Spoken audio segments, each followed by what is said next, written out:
So, have you ever caught yourself staring at a YouTube channel page, maybe even your own, and wondering why the subscriber count just looks stuck?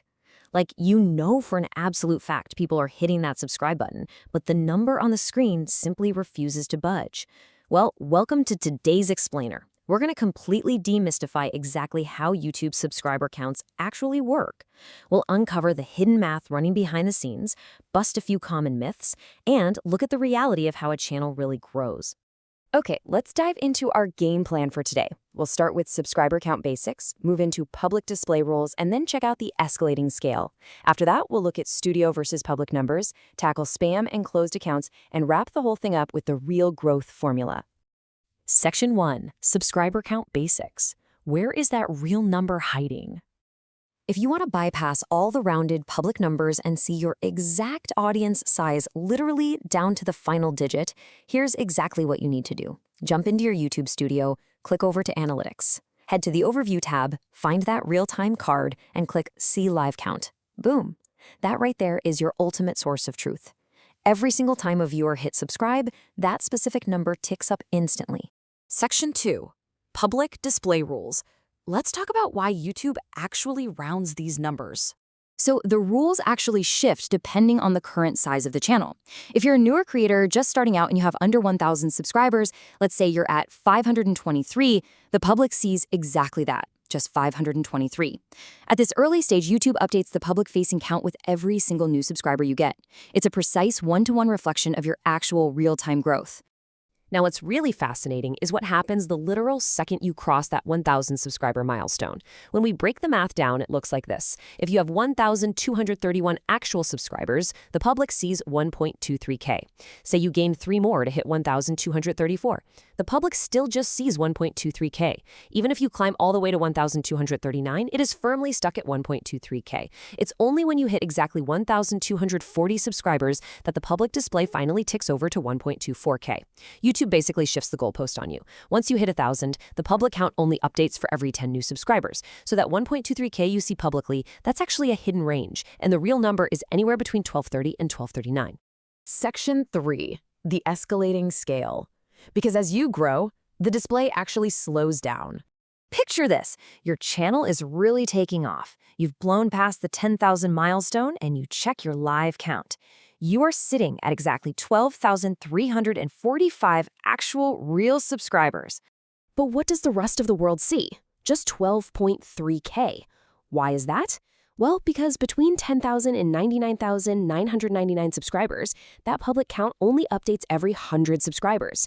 That means to see the public number tick up to 12.4K, your actual behind-the-scenes count needs to hit exactly 12,400.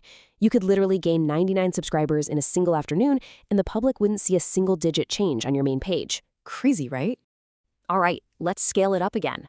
Imagine hitting that massive 100K milestone. Let's say your live count shows an incredibly impressive 123,456 actual subscribers. At this tier, your public display is completely locked at 123K, and it will not visually change to 124K until you manage to attract a full 1,000 new subscribers. Think about that. You're gaining an entire small town's worth of followers, but to the public eye, your channel's growth looks completely frozen until you finally cross that next 1,000 subscriber threshold. Finally, let's look at the ultimate YouTube dream, the 1 million milestone. Say you check your studio and you have exactly 1,234,567 actual subscribers. The public display, just 1.23M.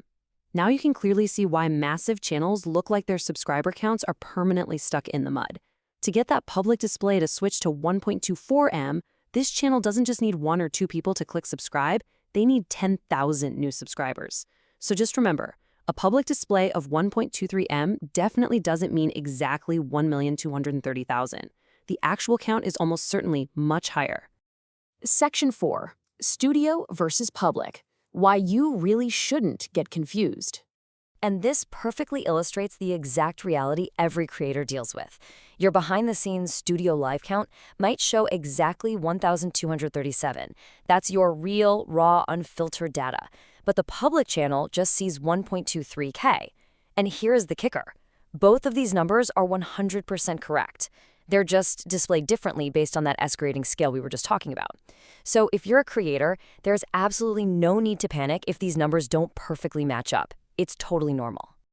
Section 5. Spam and closed accounts. Let's talk about how YouTube cleans up the numbers. Let's look at this first definition. Closed accounts are exactly what they sound like. YouTube accounts that have been closed, terminated, or suspended by the platform. YouTube regularly goes in, cleans up its systems, and sweeps these dead accounts out of your valid count. For example, if you have 10,000 subscribers and 50 of those accounts get closed by YouTube, your new valid total is 9,950. But it's absolutely crucial to understand that you didn't just lose 50 fans who decided they didn't like your videos anymore. It's literally just routine platform maintenance. Then we've got spam subscribers. These are the artificial or purchased fake subscribers from those shady third-party services. And YouTube actively hunts for these. If a channel looks like it has 20,000 subscribers, but YouTube's back-end verification flags 800 of them as spam bots, they're going to be stripped away instantly, bringing the true count down to 19,200. The platform is strictly designed to reward authenticity, not manipulation. Section 6. The real growth formula. Why engagement always beats empty metrics. Okay, let's tackle a huge fear a lot of creators have directly. Will losing these spam subscribers, or closed accounts, decrease your views and watch time? The really good news? Absolutely not. Because those fake or closed accounts weren't genuinely watching your videos in the first place, their removal doesn't impact your accumulated views or your watch time at all. Your real performance data is completely safe. Which brings us to a kinda harsh truth about channel building. Think about this comparison. Channel A has 10,000 subscribers, but the vast majority are just fake or inactive accounts.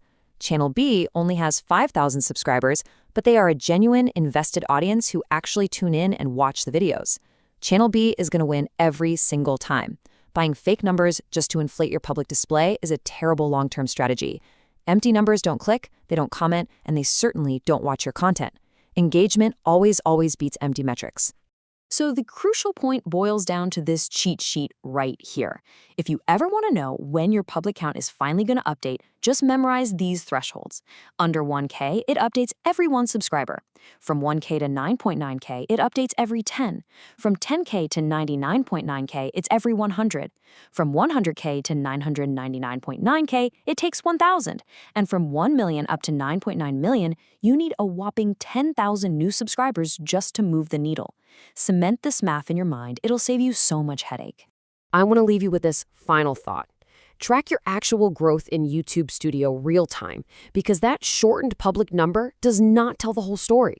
Ultimately, you really have to ask yourself a question. Are you going to spend your valuable energy stressing over an artificial, rounded-down public display number? Or are you going to focus on the reality of your YouTube Studio, building a genuine, highly engaged audience that actually values what you create? The choice and your channel's real growth is entirely up to you. Keep learning, keep building, and I'll see you in the next explainer.